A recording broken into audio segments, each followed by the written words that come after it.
Hi everyone, this is Miss Tash. I'm going to you from a super secret location in the building, and I'm here to tell you about Leonardo da Vinci. Now, some of you've heard of him before, and we've studied him before. Um, what I do is when I taught fifth grade a couple years ago, and previous to that, I did this lesson on Leonardo da Vinci Inventions. And I think that that lesson is just so pertinent to what's happening in the world today because um, we are searching right now for an invention that would cure whatever this pandemic illness really is. Um, so the the idea of creating inventions or inventing things is something that you always do if you're an inventor. Like you don't just invent one thing and then that's all you do. So here's the thing about Leonardo da Vinci. So he was an artist um, in the 1500s. So that was a very, very, very long time ago. And what would happen back then is when you were a teenager, if you had the aptitude to be an artist, you would be sent to be an apprentice and you would learn the trade from another artist. And then you would make a living as an artist, and most of the people that you would hire you would be like the wealthy people, but also the church was very wealthy, and so a lot of the Leonardo works and some of the works of the people from the 1500s are religious in nature. Leonardo da Vinci had a lot of interesting things about him. What they call him is a Renaissance man. So when you see pictures of him, like drawings of him that he had done, they're usually done when he was older. So he's got this like super long beard and he's white hair, and you know, and but he was very very handsome and he was very athletic, and then he was like artistic, and then he was like very very smart in the idea of engineering. So they have a lot of documents that he created, like sketchbooks, and in them there's things like helicopters, which were not invented then, and planes and tanks and military stuff. And so what would happen is the people of Italy, they had different kings and queens, and they would sort of fight each other. And so he would be hired to create, war stuff, and um, and so that all that stuff's going on. But like a lot of the stuff that he created was not actually manufactured until much much later. It's just so incredible the way this man's mind worked. So with that in mind, I have this project where you would be creating an invention.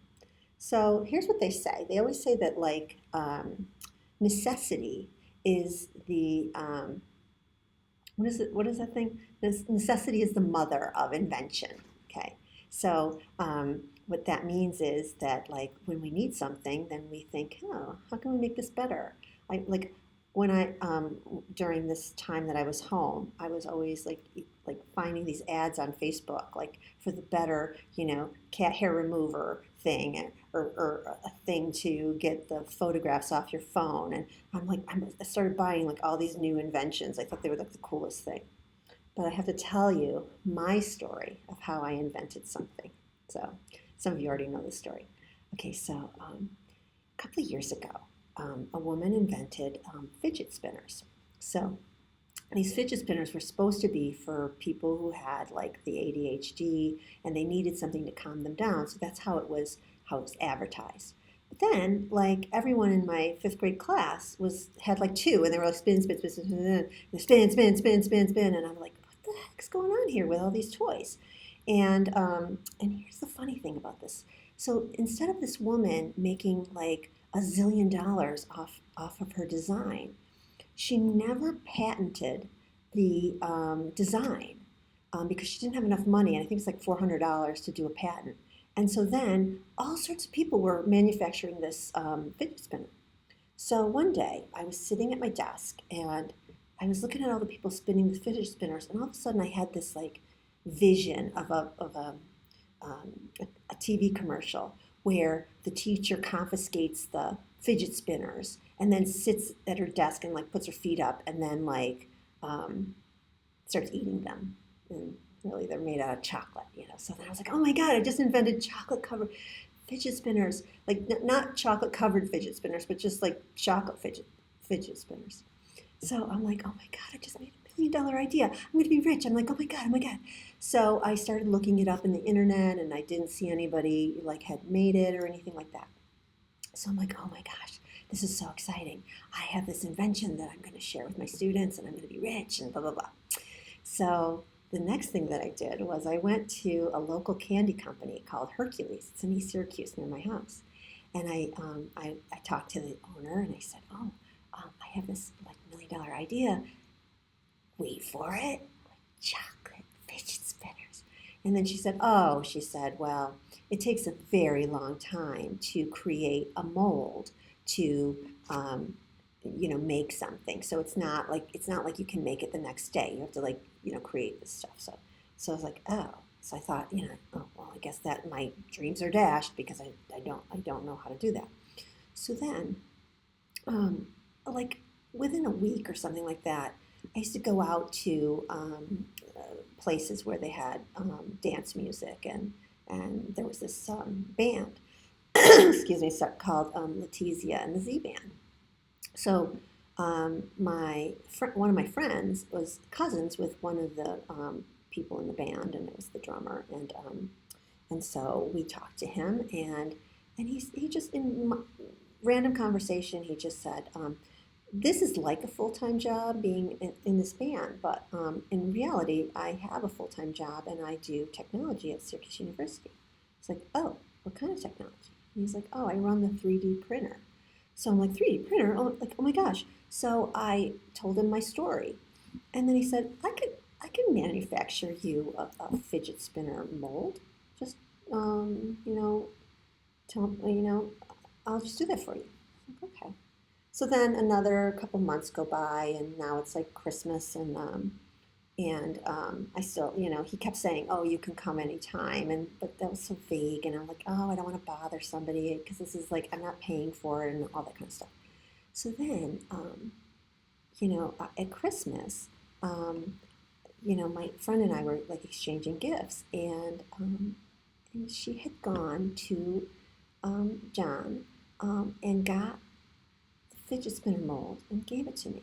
I was like, oh my God, I can't believe you did that. So I didn't do anything. I just had the invention.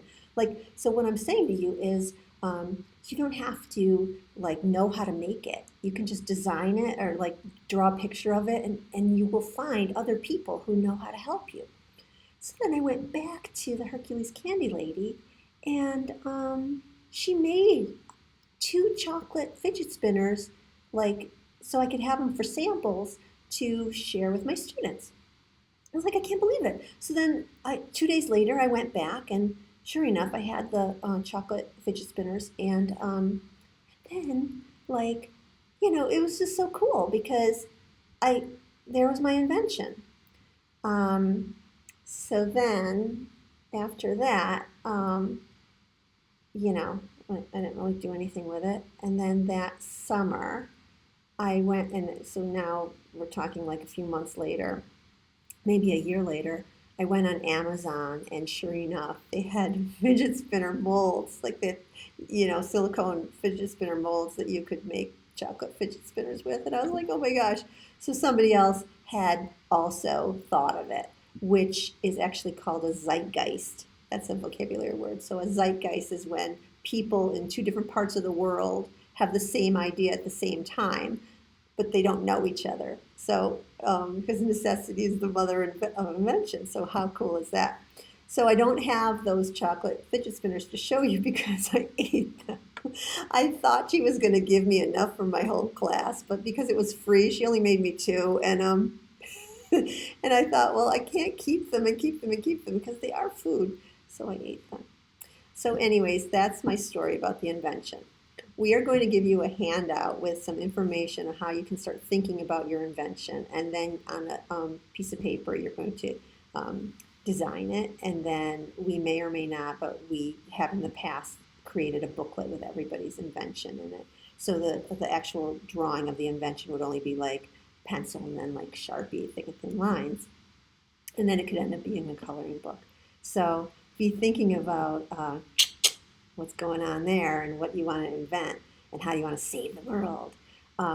So another story for you. So one of my former students is now a plumber. He was my plumber, and he did tell me that if it wasn't for art, he would not have created his career because he loved working with his hands. And it made me feel like, wow, it just made me feel like, oh my God, I'm here for you guys, and sometimes I don't even know how I affect people. But anyways, his brother, who was in the studio class, is now going for his PhD now. I've been teaching for a long time, so these kids are in their late 20s and early 30s. And the plumber said, my brother's going to save the world with what he's doing.